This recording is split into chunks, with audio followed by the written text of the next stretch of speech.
choice at that point in time that maybe I should venture out to something more exciting, something more global in nature, and therefore I took that job in CMC. And lo and behold, I was very fortunate to work on some of the pioneering work, and one of them was to work with the Ministry of Defense for the Agni missile launch. You remember those days when there was a ban for import of goods and we had to launch rockets, and CMC was doing a lot of stuff on the electro-optical tracking system. We worked with Dr. Kalam, and I still remember that day when the first Agni took off and Indian Navy near the Andaman Islands intercepted and said that it actually landed within a 3-meter radius. So 2,000-kilometer flight with a 3-meter error is unthinkable. It was, you were feeling in cloud 9 that, oh my God, I mean, where have I landed?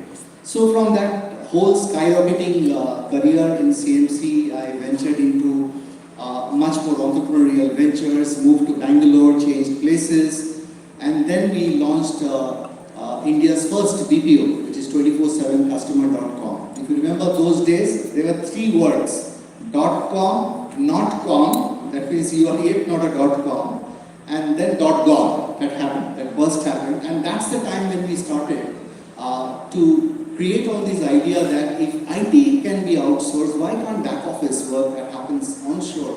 Why can't it be done offshore? So that's how we started. We got our first client, and we remember our first ad that we gave was BA, BSc or BCom, it's time to join .com. So we were posing ourselves as .com. And then we had 3,000 people apply for 5 people hiring.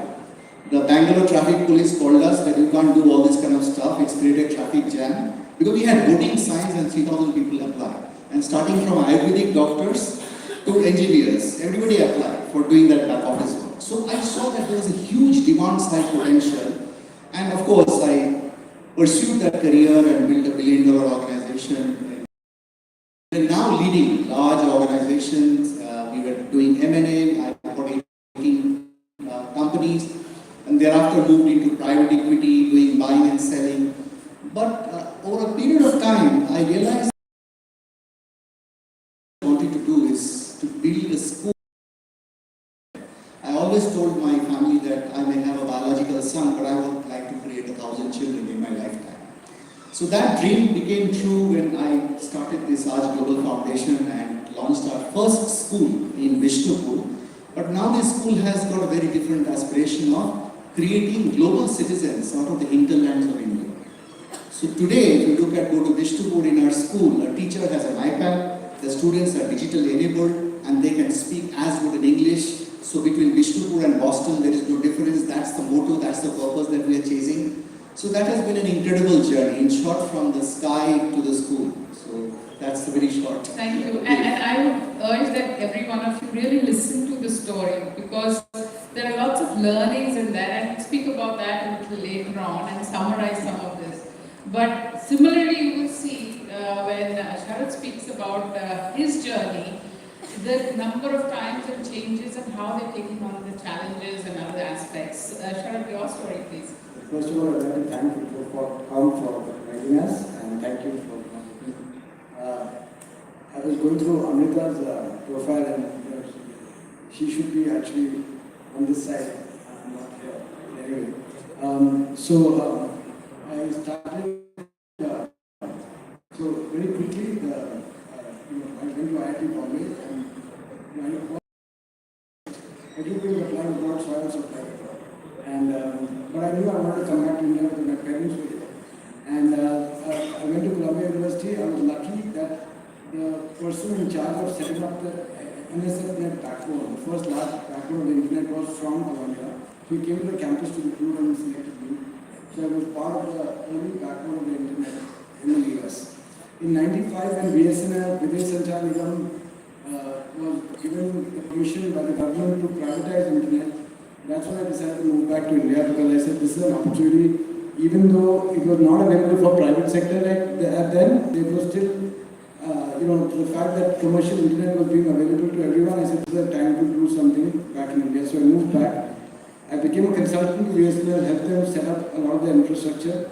And then in '98, the government, announced licenses for private players, ISP licenses, as they were called, are still called. And so I then wrote a business plan to see how we can make for mission-critical business. Because I had that exposure in the US. Most people if you look at the early ISPs, including Mantra Online and Sifi and Satyam Info, it was called, they were all focusing on consumers, and the valuations were based on how many subscribers they had, right, and how many eyeballs, content sites were on how many eyeballs. But nobody was looking at a focus play only on businesses. So that's a simple plan like that is what I did, and I was fortunate.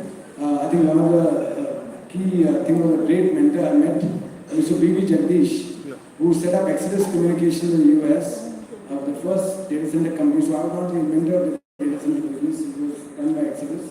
We were the first to start data centers in India. I was fortunate to meet him, and when I told him what I was looking to do, he was just exiting Exodus, and he resonated with that. So it was kind of a, I was very fortunate to get his mentorship, and he came in as an angel investor. And at that time there was this .com boom, so there was a huge number of .com, as you just said, and most of them don't exist right now, but many of them, investors wanted someone who could provide services to them. And so we got, once BBJP decided to invest in us, we had a series of investors who were willing to fund us, and that's how we got our first round of funding and built our first data center there. Since then we did raise 2 more rounds of funding. But even before that, there was a .com bust, and that was one of the biggest challenges we faced.